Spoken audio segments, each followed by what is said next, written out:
যখন প্রথম ইসলাম গ্রহণের পরে গেলাম, মা বাড়ি থেকে দৌড়াইয়া বের হয়ে গেল। বাবাই কয় দৌড়াও কেন? আমার রক্ত আমার কাছে আসছে, তুমি বোঝো না? আমার সন্তান আমার কাছে আসছে, তুমি বোঝো না? মা বলে ও তো মুসলমান হয়েছে, আমার মুখে চুনকালি লেপন করেছে। বাবা বলে দোয়া করে দাও, আশীর্বাদ দিয়ে যাও, ও যেখানেই থাক যেন দুধ ভাতে থাকে, ও যেন ভালো থাকে, যেন কষ্ট না হয়, তুমি একটু আশীর্বাদ করে দিয়ে যাও। মা আসবেই না।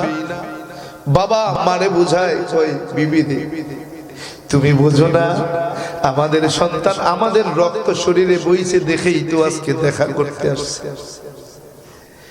তুমি বোঝো না এটা আমাদের সন্তান, এর শরীরে যেই রক্তটা বইছে সেটা আমাদের রক্ত, আমাদের রক্ত।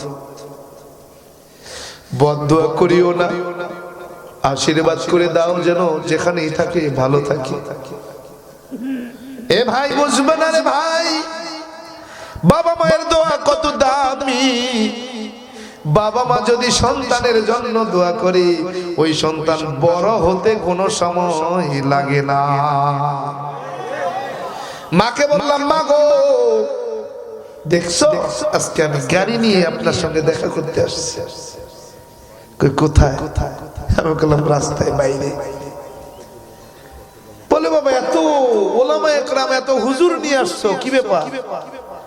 আমি বললাম মা এত হুজুর আমার আনা লাগে নাই, আমি এমন একটা দল করি যেই দলের পরিচয় এতগুলো মানুষ আজকে বাড়ির পর আসছে। এই যে মানুষগুলো বাড়ির পরে আসছে এরা আমার কেউ পরিচিত না, কাউকে আমি চিনি না, শুধু সাংগঠনিক পরিচয়। আমি একটা সংগঠন করি, ইসলামী আন্দোলনের সঙ্গে জড়িত। আমি সাংগঠনিক পরিচয় দেওয়ার পরে আমার দায়িত্বশীল যতগুলো ছিল, পঞ্চগড় 1 আসনের ইসলামী আন্দোলনের প্রার্থী, ঠাকুরগাঁও 1 আসনের ইসলামী আন্দোলনের প্রার্থী, ছাত্র আন্দোলন, যুব আন্দোলন, মুজাহিদ কমিটি সহ যত দায়িত্বশীল ছিল 35-40 জন বাড়ির পরে। আমি বললাম মা আপনার তো আরো এক ছেলে পুলিশের মধ্যে আছে, বড় অফিসার, বড় চাকরি করে, ও যখন বাড়িতে আসে এইরকম বডিগার্ড, এইরকম সেফটি দেওয়ার, নিরাপত্তা দেওয়ার জন্য কয়জন থাকে? কয়েকজনও না, বরং সে সব সময় আতঙ্কে থাকে কখন যেন তাকে কে ক্ষতি করে ফেলে। আমি বললাম মা গো তোমার ওই ছেলে আসে জানটাকে, জীবনটাকে হাতের মুঠের মধ্যে নিয়া, আর আমি আসছি মুঠটা খুলে তোমার সামনে দেখা করতে। আমার ভয় নেই, এমন একটা সংগঠনের সঙ্গে আছি, ভয় করি না। ও মা তুমি তো জানো না আমার সঙ্গে যারা আসছে এরা আমার নিরাপত্তা দেওয়ার জন্য আসছে। ও মা তুমি তো জানো না, তোমার কাছে জানতে চাই, বলো না তোমার ছেলে যে এত বড় পুলিশের অফিসার, বলো বাংলাদেশে কয়জন মানুষ তাকে চেনে? কি চেনে? বলে না না, যেই জেলায় থাকে, যেই জেলায় থাকে সেই জেলায় হয়তো কিছু মানুষ চেনে, সব মানুষও চেনে না।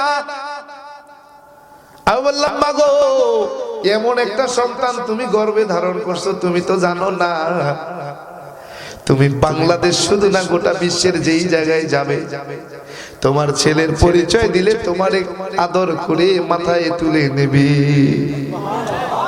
তুমি এমন সন্তানের মা। মা বলে বাবা কয়দিন থাকবা? আমি বললাম মা থাকার তো সময় নেই, সফরের হালতে আসছি, চলে যাব। এলাকায় সফর আছে, ভাবলাম আমার কাবাটাকে একটু দেখে যাই।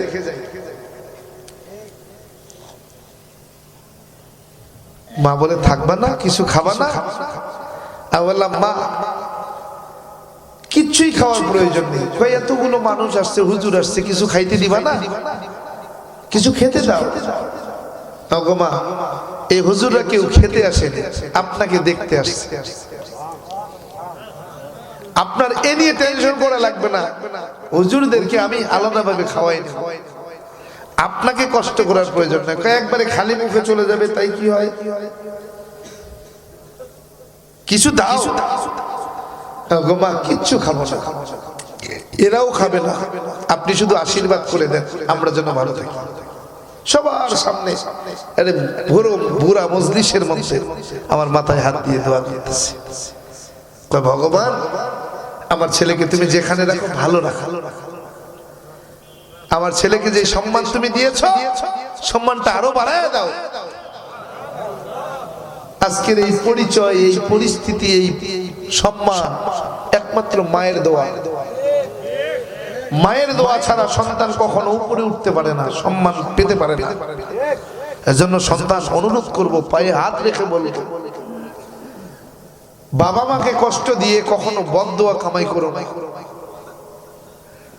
আমার রাসূল তো এজন্যই বলে, কোন সন্তান যদি মার বাবার দিয়ে নেক নজরে তাকায়, সঙ্গে সঙ্গে তার আমল নামায় একটা কবুল হজের সওয়াব লেখা হয়। বাবা মা এমন দামি সম্পদ, এরে বান্দা প্রত্যেক কদমে কদমে বাপের দিকে তাকাইলে, মার দিকে তাকাইলে সওয়াব পাওয়া যায়।